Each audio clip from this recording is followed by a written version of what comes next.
बिस्मिल्लाहिर्रहमानिर्रहीम। अस्सलामु अलैकुम वरहमतुल्लाहि वबरकातुहू। मैं शेर काज़ी मोहम्मद अहमद क़ासमी आपके रूबरू हूँ।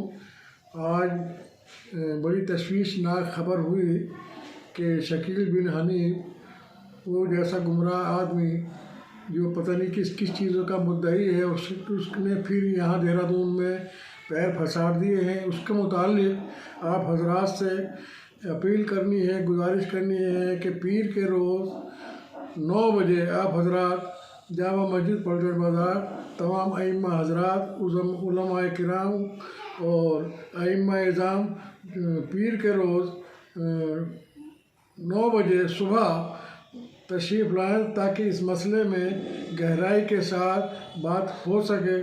और एक मसला जो